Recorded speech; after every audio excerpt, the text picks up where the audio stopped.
let's start very broadly without doing a whole history about the world of thoughts and how we start to using it a lot. Basically, a thought is something that is not in the field of perception, is not in the sight, is not a smell, a taste, a sensation, or a sound. So it's not in the field of perception, a thought.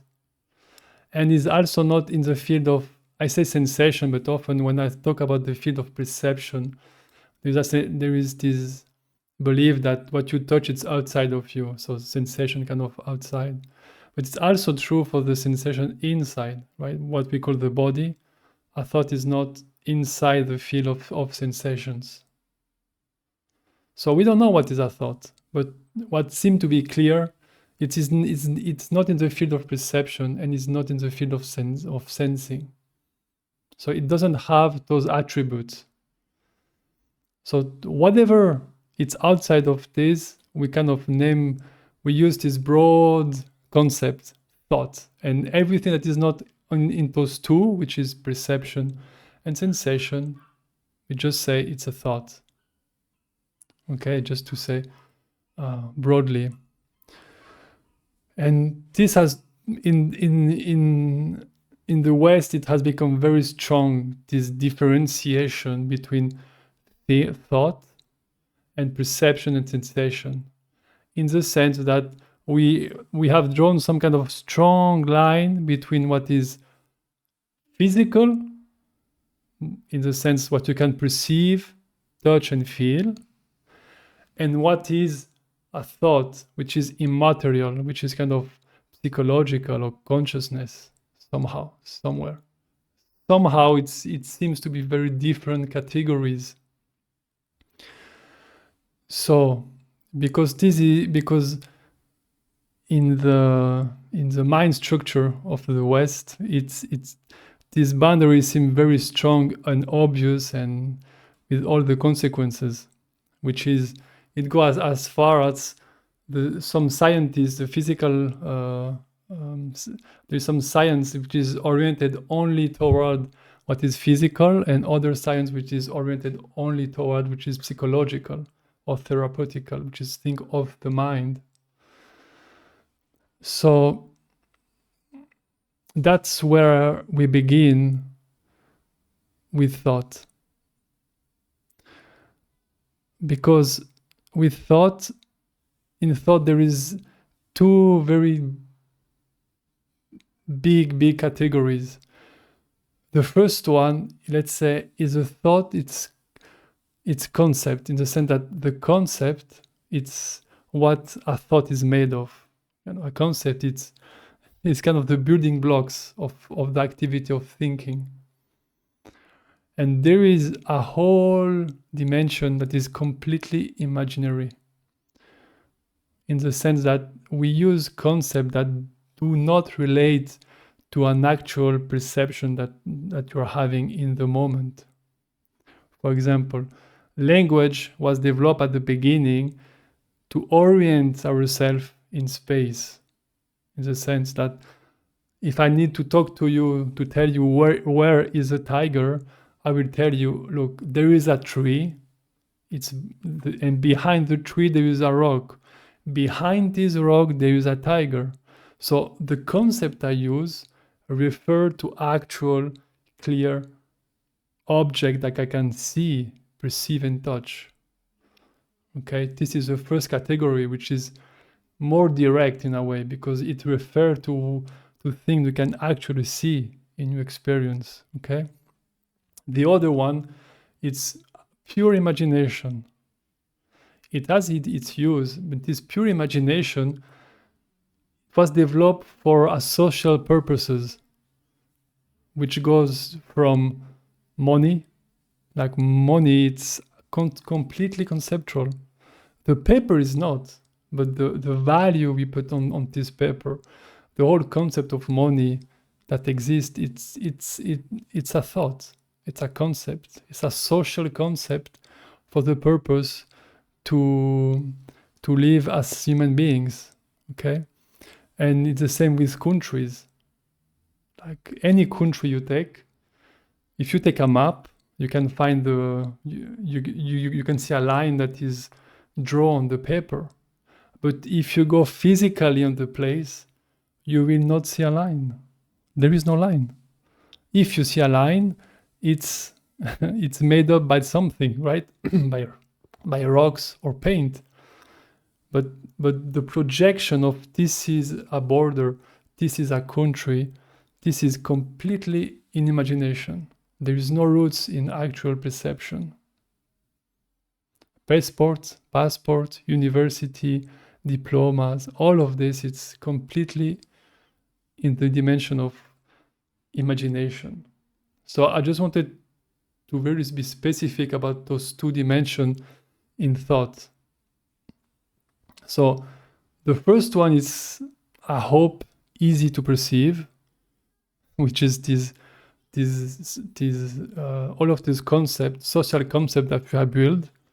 Some are for logistic purposes, other are completely for just the fun of it, like Santa Claus, Star Wars, Harry Potter, the movies, and there's a lot, and it seems to be always more of those, like completely out of the blue, just for the fun of it. Okay, I hope this is clear. So when I talk about thought and concept in those meetings, I'm talking about the concept that refer to the object that you are seeing in the moment. Yeah. So now let's talk a little bit about this second layer, which is the word we use, which is concept, to describe our experience. Every concept, which is the building block of thought, has its roots on perception and sensation. For a concept, for a word to make sense, to mean anything to you, it has to have some roots in perception or sensation. It must mean something to you in your direct experience in some way or another. Like if I say a tree with a trunk and the leaves, immediately you will have some kind of color coming up, right? It's brown, or the leaves are green in summer and they are brown in autumn, and all of this, right? All of these shapes and color and shadow, and yeah, you will have those images. So the tree, it's a concept, right? It's an idea. It doesn't exist, but it's rooted into a visual experience of colors. So there's a lot of category of concept. All of them must be rooted into what is actually here, what you are actually experiencing in the moment. So you have those two big layers, which is the layer of sensation, or I call it sensing, and there is the layer of perception, which come, right, okay, to make an image. They are both in our experience constantly, and there is a layer of thought that just overlap both of them and is constantly making interpretation about what is present. And it's this interpretation that allow me to make sense of my experience. Without it, you will be in a completely other dimension, right? And this is not the purpose. My purpose is not to withdraw completely the layer of thought, because you cannot make sense of anything. You are like a baby, which is just, having experience, but he cannot make sense of anything. You cannot communicate with him at all. So this layer has some purpose and usefulness, but it's important not to confuse this layer with reality, with what is actually present at this very moment. So this overlay is constantly here. If you look any object in the room, see clearly, this is an exploration, right? We will switch from theory to exploration. So look at any object in the room and just see where your eyes stop. Often it's stop in a specific object. When your eyes stop on an object, just not move. And see clearly that there is a name for that object. Okay, leave this on the side a little bit. And now see that in the seeing, there is only colors.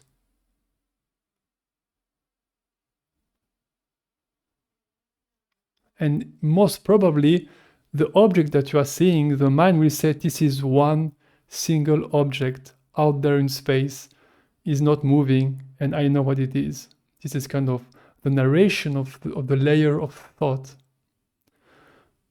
Okay, look at the colors. How many colors are in this object right now?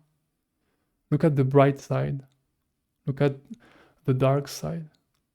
Look at the spectrum of each color. Even if you say, oh, this is all black, really, it's the same black everywhere. It's homogeneous. No, there is part that are white, part that are of the same color that are more bright, part that are the same color that are more shadow. It's an infinity of color. And see that at the same time, there is an overlay of thought which say, this is just a boring, I don't know, glass, lamp, wall, whatever object, whatever the label is. The mind says, this is boring, this is just this object. I know this object. It's boring, I know what it is. But when you look at color, like, oh my God, imagine you have a pen and you have to write every color that there is. And know that every type of color have a shape. See clearly that you cannot perceive colors without shape.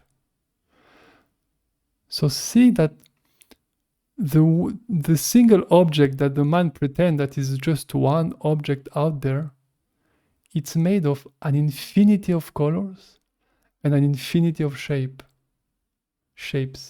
And there are shapes inside the shapes, inside the shapes, inside. And it's just mind-blowing. And see that the overlay of thinking does not block you from the actual experience of sight. It's present, but it doesn't block anything. So you don't have to get rid of thought to see clearly what is here.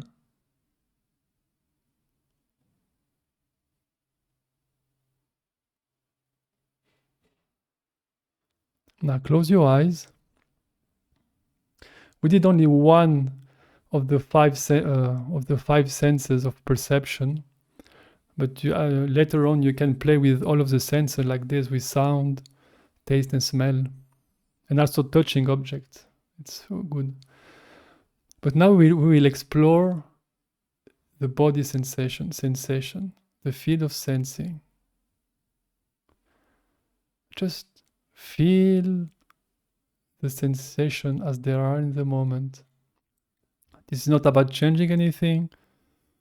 It's not about improving anything. Just look at when you feel, when you get in touch, when you put your focus on sensation, whatever it is, there is the overlay of thought again. This is an arm. This is my butt in a chair. This is my feet. This is my head. This is that. This is the. It will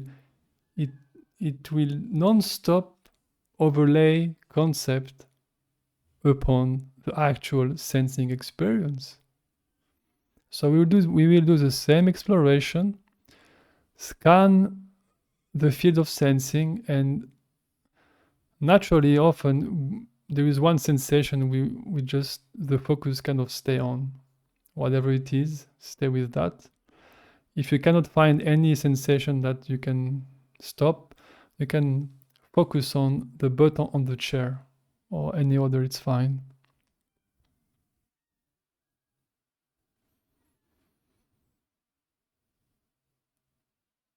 and see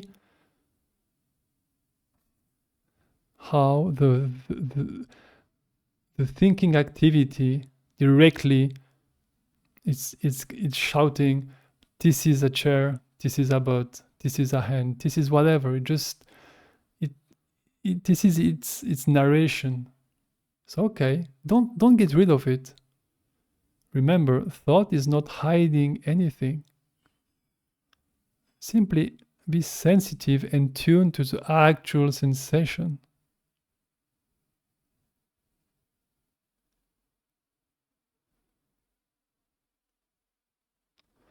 And see how rich, how moving, changing, shifting, tingling a sensation is.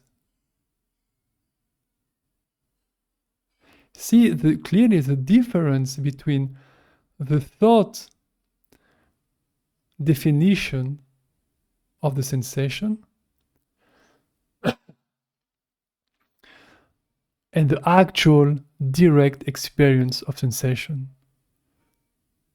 See the universe of difference. It's a completely different dimension.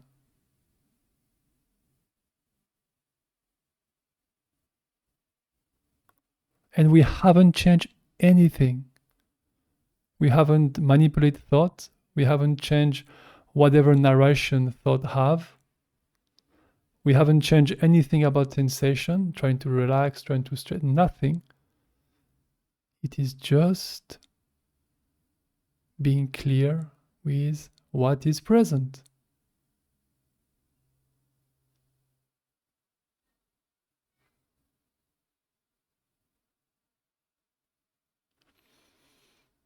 Okay, now you can open your eyes.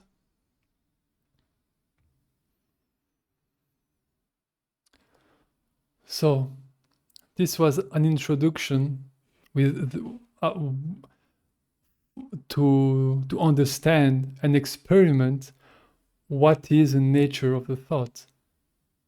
Thought is clearly an overlay upon raw perception, upon raw sensation, that interpret everything, that it makes sense of everything. But the making sense is not the actual experience that is present, is not actuality. And the other thing that is very important and I want to highlight, you don't have to get rid of thought. You don't have to change thought. You can if you want to. There is techniques and tools to do that. It's perfectly fine. But you don't have to do it to see what is present. Thought is not a veil in the sense that it hides something. It's a veil in the sense that it's constantly overlapping its interpretation of what is present. But it doesn't hide anything. So there is absolutely no need to enter into a war against thinking, thought, or conceptual interpretation. Once you see clear, you understand, and you experiment as we did, more and more, you see that this conceptual world, it's not an impediment to actuality. And there can be the fear of, oh, if I do this process, I will not be able to interact, to live, to work, to have a relationship, to build, to be creative. It has nothing to do with that. You can have thoughts and what is actually here. So this is the beauty. There is nothing to lose by being sensitive to what is actually present.